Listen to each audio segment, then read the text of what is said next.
Buenas noches, mi nombre es Betty Saganda Piri Sarmiento, alumna del segundo semestre de la especialidad de periodoncia, y el tema que voy a presentar el día de hoy es biología de la osteointegración del implante. Dentro del contenido que abarcará esta exposición, tendremos una pequeña introducción, consecutivamente la respuesta tisular a la implantación y terminaremos con una breve conclusión. La osteointegración se refiere a una conexión estructural y funcional entre el hueso y la superficie del implante. Este concepto fue estructurado primeramente por el que ahora consideramos como el padre de la implantología, que es el profesor y un doctor cirujano ortopédico, doctor Brånemark, de origen sueco, el cual se dio la tarea de empezar a examinar la microcirculación en los conejos. Para eso implantó una cámara en la tibia de lo que fueron los huesos de los conejos y los dejó un tiempo. Ya pasando ciertas semanas a meses, él se pudo dar cuenta que al querer quitar esas cámaras de titanio que introdujo en lo que son las tibias de los conejos, no podía, debido a que el hueso ya se había integrado a lo que es la superficie de titanio. Entonces, a partir de ese momento se estableció lo que es el concepto de osteointegración, aunque conforme han pasado los años se ha tratado de explicar a la osteointegración dentro de otros ámbitos, como desde un ámbito clínico, bioquímico, físico, histológico, pero todos llegan a la misma conclusión, que consiste en una serie de procesos, tanto celulares como extracelulares, los cuales intervienen en lo que es la osteointegración. Por lo tanto, estamos hablando de un tejido vivo, que es el hueso, con lo que es el implante, pero siempre van a haber procesos celulares.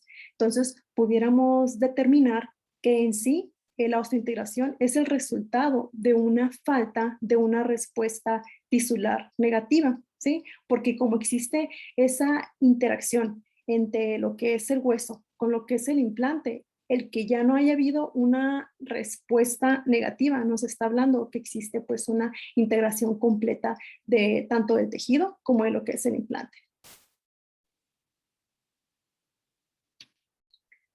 La respuesta tisular a la implantación consiste en una serie de eventos muy particulares. Es una combinación tanto de eventos celulares que van a estar dados principalmente por los eritrocitos, por las plaquetas, por los leucocitos y diferentes tipos de células, los cuales diferentes mediadores celulares y señalizaciones celulares van a generar diferentes acciones en los tejidos.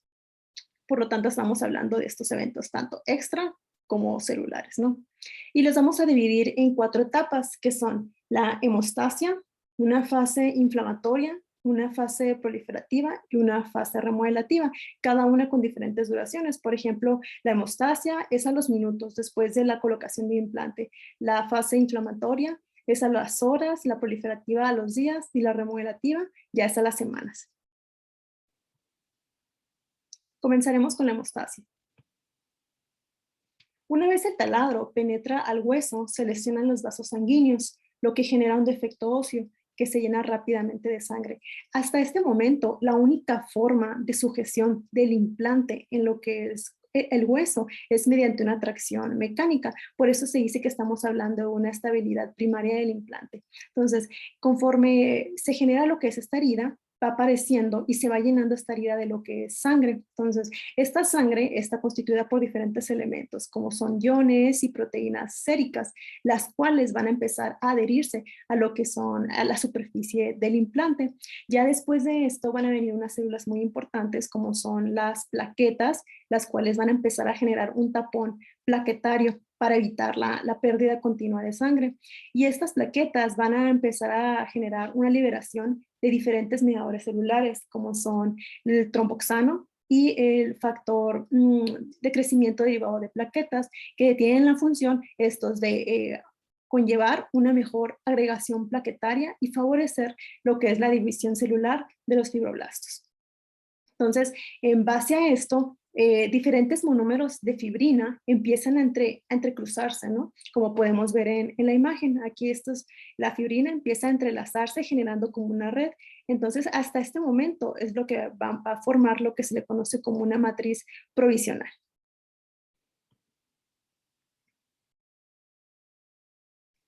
Continuaremos con lo que es la fase inflamatoria, que es la que va a durar, se genera a partir de las horas, ¿no?, de colocada el implante. Aquí lo característico es que empiezan a aparecer lo que son las células inmunitarias que llegan a limpiar lo que es la herida, ¿no?, sobre todo de los detritos y las bacterias que se hayan escapado de lo que es la cavidad oral, ya empiezan a ser eh, limpiadas, ¿no?, por lo que son estas células inflamatorias. Aquí también está caracterizado por un aumento de permeabilidad vascular y las células endoteliales empiezan a separarse, ¿sí? Entonces aquí podemos ver en la imagen cómo vienen estas células inmunitarias a empezar a degenerar, ¿no?, a esas bacterias que quedaron atrapadas en esta zona. Por otra parte, mediante la liberación de diferentes mediadores celulares, como lo que es el factor de crecimiento derivado de las plaquetas, el factor de crecimiento vascular endotelial y el factor de crecimiento transformante 1, liberados por lo que son las células endoteliales, estas células, como vemos en la imagen, empiezan a separarse para que a través de esas hendiduras empiecen a salir lo que son los polimorfonucleares, ¿no?, que son un tipo de leucocitos. Y estos leucocitos también mediante la liberación de diferentes proteasas van a degenerar esa lámina basal, favoreciendo pues esa salida a través de lo que es el endotelio. Los polimorfonucleares empiezan a dirigirse por quimiotaxis hacia lo que es la herida, junto con el gradiente molecular de concentración, que va a estar constituido también por lo que son fibrina, por péptidos y por interleucinas proinflamatorias. Los polimorfonucleares degradan a las bacterias a través de radicales reactivos de oxígeno, ¿no?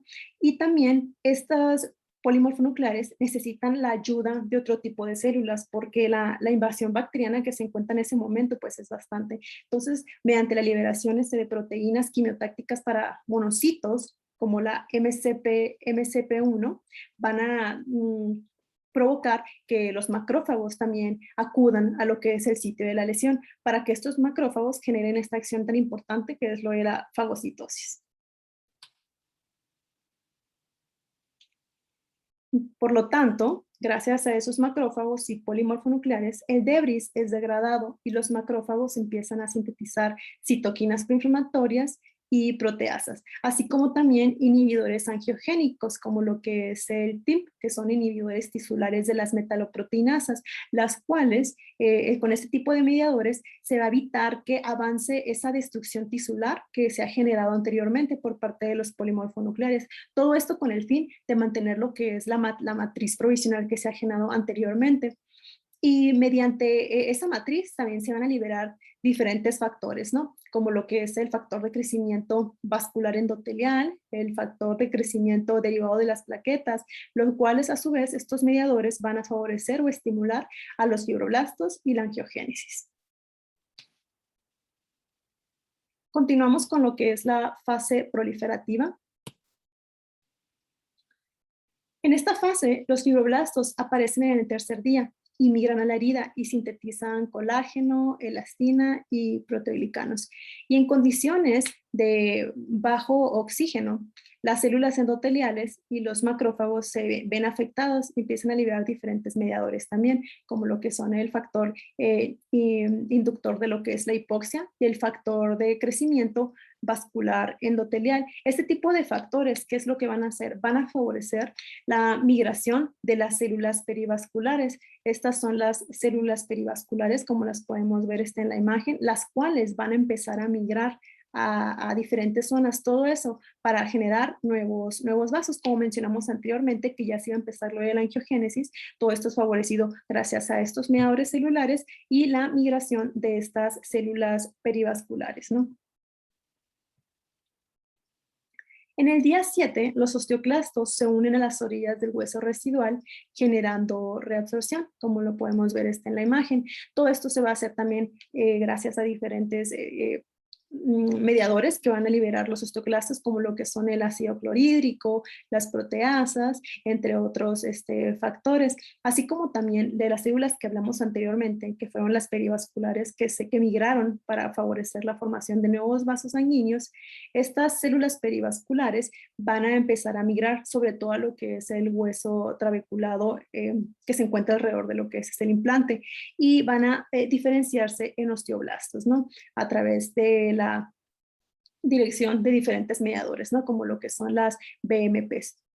Entonces, se va a generar, aquí como vemos en la imagen, ya una vez que se han diferenciado en lo que, en lo que son osteoblastos, estos osteoblastos van a empezar a generar pues una matriz orgánica ya mineralizada, ¿no? Que está formada principalmente por fosfato cálcico.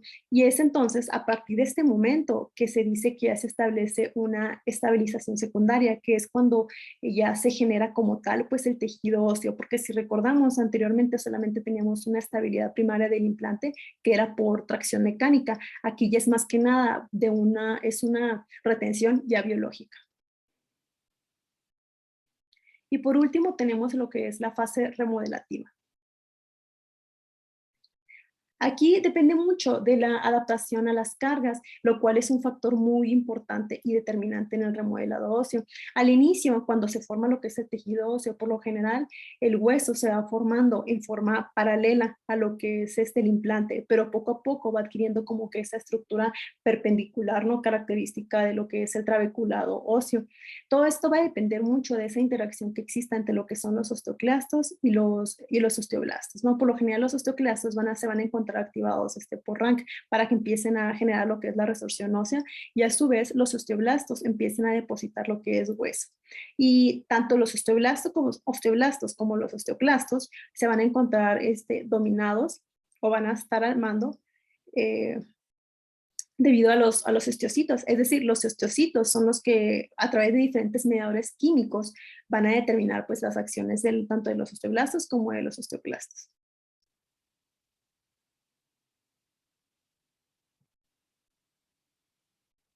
Bueno, ahora vamos a ver un poco de los factores que afectan a lo que es la osteointegración.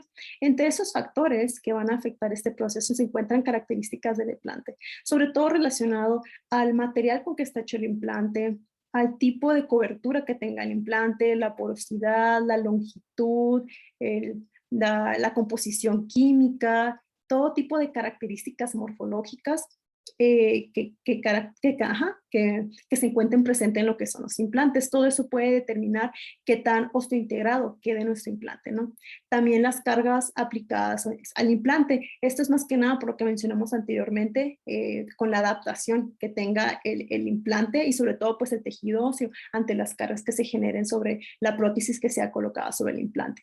También tratamiento farmacológico. Esto se debe más que nada porque en base a varios estudios se ha determinado que varios fármacos pueden alterar lo que es el crecimiento óseo y pues por lo tanto la osteointegración como lo que son los bifosfonatos, sobre todo en aquellos pacientes con ciertas enfermedades, ¿no? También ciertos AINES, en todo caso los que son los inhibidores selectivos, la COX-2, también la warfarina, la ciclosporina A, entre otros fármacos, ¿no? Entonces, aquí sí hay que estar muy pendiente de la medicación que esté tomando el paciente antes de colocar un implante. También la movilidad y el micromovimiento. Como ya sabemos, no es normal, ¿no?, que exista una movilidad en el implante porque eso nos está hablando pues de la estabilidad que esté presente en su colocación. También en cuanto al micromovimiento, hay una tolerancia. Por lo general los implantes toleran estos micromovimientos debajo de los 140 micrómetros, pero cuando sobrepasa como que ese rango ya puede alterar lo que es la osteointegración. Y la porosidad inapropiada, ya que también con base en varios estudios se ha demostrado que cuando existen poros mucho más estrechos, esto puede afectar lo que es la integración, debido a que la vascularización no va a ser la misma, ¿no?, que si existe una porosidad diferente.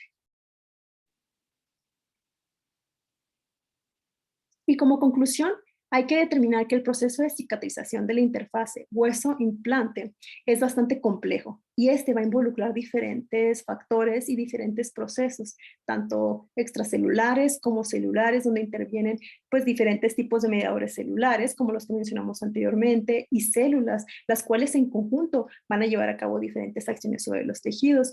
Una mejor comprensión, por lo tanto, de estos complejos eventos biológicos que ocurren en la interfaz hueso-implante conducirá a que nosotros podamos obtener mejores estrategias para la colocación de los implantes. Y, y esto ha sido todo. Muchas gracias.